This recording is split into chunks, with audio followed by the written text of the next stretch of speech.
na po ang kaganapan sa aming bahay. Nung isang araw, ang nakuhanan ko ay etong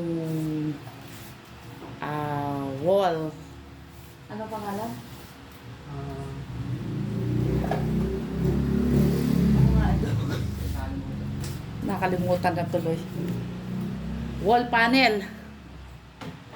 Ayan, wall panel. Ngayon, idinamay ko na rin na barnisan ang aking mga sala set and dining set. Ayan. Ayan. So, ayan ang kaguluhan.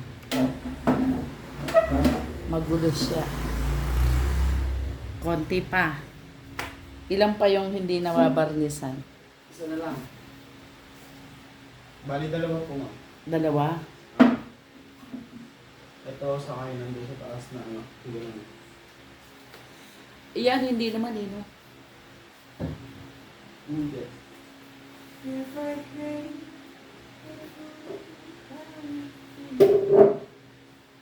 Tayangan ko lang. Tayangan ko lang. Dalawa lang.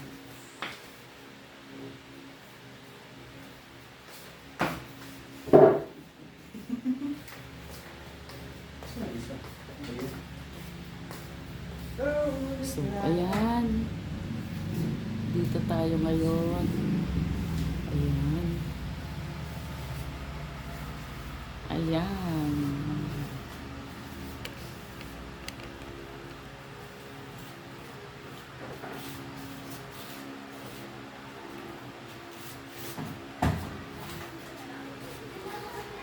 Ayan po, malapit nang matapos.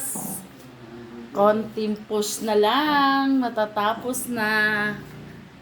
Ipakikita ko sa inyo ang finished product ng lahat. Para ko na kayong in-house tour. Bye-bye! Alam. Ayan ang aking pinagawa din. At syempre, nagpalagay tayo ng isa pang CCTV para yung naghahagis ng pako ay mahuli na natin. Hagisan ba naman ako ng pako dito? Ilang beses. Ayan. Dahil nagbakbak sila para sa saksakan ng mga freezer at saka dito sa akin Fuji Denso. Tapos pininturahan nila. Pangit naman pag hindi mo pininturahan dito sa kabila. Kaya lumaki ang gastos ni Mami Perla. Ayan, ngayon nagpipinising na sila. Last day na nila ngayon. At kung mga merong taga Dasma na gusto magpagawa, kontakin nyo lang po ako. Mag-message po kayo kay Mami Perla. Sila po ay i-recommenda ko sa inyo. Hindi po kayo mapapahiya. Sabi pa, madam. At sila din po yung gumawa dito sa bahay ko sa taas ng pagkaganda-ganda ng kisame. At saka po doon sa aking isang pinagkakakitaan. Kaya po sabi ko sa inyo, pagka po sila ang nag-renovate ng bahay nyo, hindi po kayo magsisisi. Ayan po ang finishing ng aking harap ng tindahan at saka ang garahe. Ayan, CCTV dyan.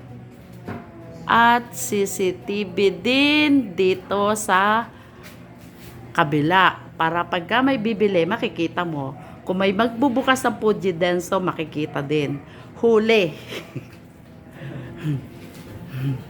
Kaya, ikaw na magnanakaw, huwag ka nang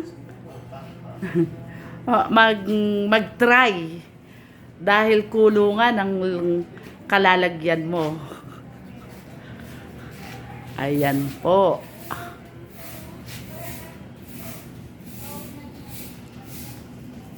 last na, hi, hello, hello, hello, hello, hello.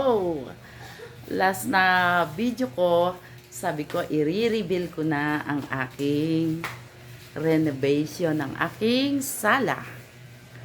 Ayan na po ang aking ayan, pinaganda.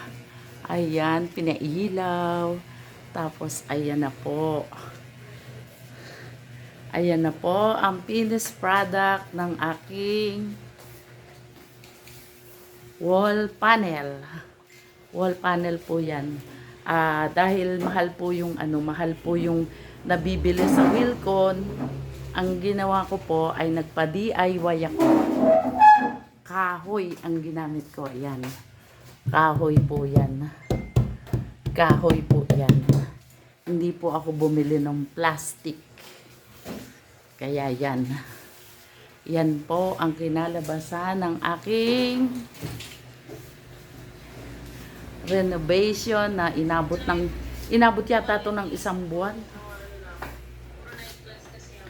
Kasi yan lang dapat ang paggagawa ko. Kaso nagpagawa ako ng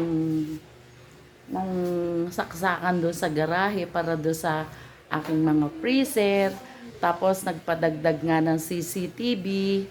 Tapos nagpapintura sa garahe. Tsaka doon sa second floor sa harap ng bahay. Pati doon sa kwarto. Kaya inabot siya ng 1 month. Tapos ang mga sofa, dining table, pinabarnisan ko na po siya lahat. Ayan na po. Na-i-reveal ko na. Ito ay bakit ba dyan nandyan yung motor ng aking Josawa? Kasi po walang gumagamit. Kaya yan, pinasok namin dyan. Ayan. Sabi nga nung pamangkin ko, baby ang motor ng aking Josawa.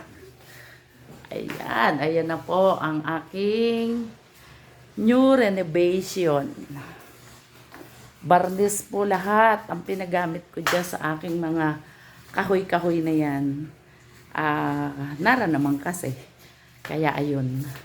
Ayan po ang finished product ng aming kalooban ng bahay. So, papakita ko po kung paano sinimulan gawin na napakatagal. See you! Bye-bye!